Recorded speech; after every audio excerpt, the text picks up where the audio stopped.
I decided that I'm going to have a bit of a play with my 335 finally. Picked it up about a month ago off a mate at low K's, good condition. Mate Rob's been looking after it and decided it was time to have a bit of a play.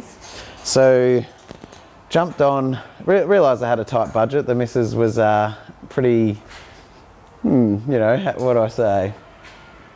Strong on the fact that I wasn't going to be spending big bucks. So managed to track down a couple of Chinese suppliers to get some stuff sorted out. So got some nice stuff made up, some stainless, actually decent TIG welds for the downpipes. And this is totally 100% a rip-off of the AMS intercooler. It's got cast end tanks, 6-inch thick. Look, the core doesn't look too bad. I'd say if you're buying AMS, the core would be 10 times better than this, but the end tanks themselves are pretty damn good. They're actually quite smooth on the inside. It looks very similar to an AMS type.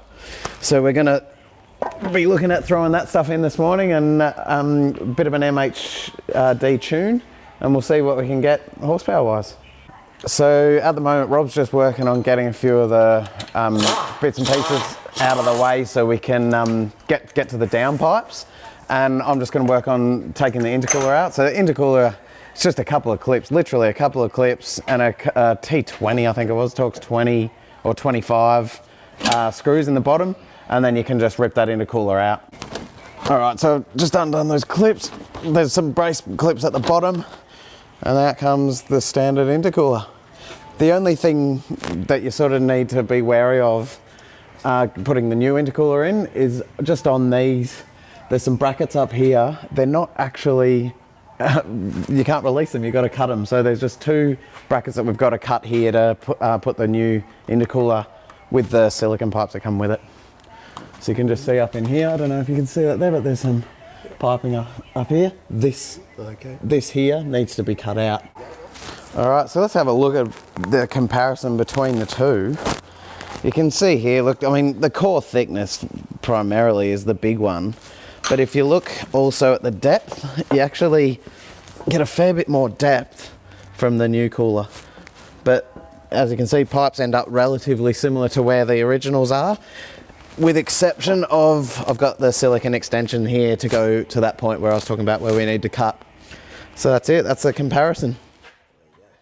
All right, just one thing you do need to do, because the intercooler itself is a deeper core, you just need to trim a little bit of this. None of the bumper needs to be trimmed, just a little bit of the bracket here needs to trim out. These uprights here, they don't need to be trimmed. You basically need to trim to that. So the intercooler will sit flush with these, but you just need to trim a little bit out of here because A, it's deeper down, and it'll sit further forward in the bumper.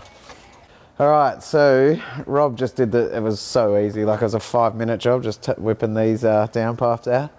Okay, maybe not so much. All right, apparently in the YouTube video we looked at, you could just, you know, twist the O2 sensors off without actually taking taking the top plugs off, but admittedly that YouTube video was a US one, so man, on an Aussie car, it was definitely the only way to do it was to take the engine cover off and take the top sensor plugs off at the actual top rather than at the bottom. But once that came off, the magic of editing means it was a really quick job. But there was a few swear words and Rob is looking at me like he wants to kill me.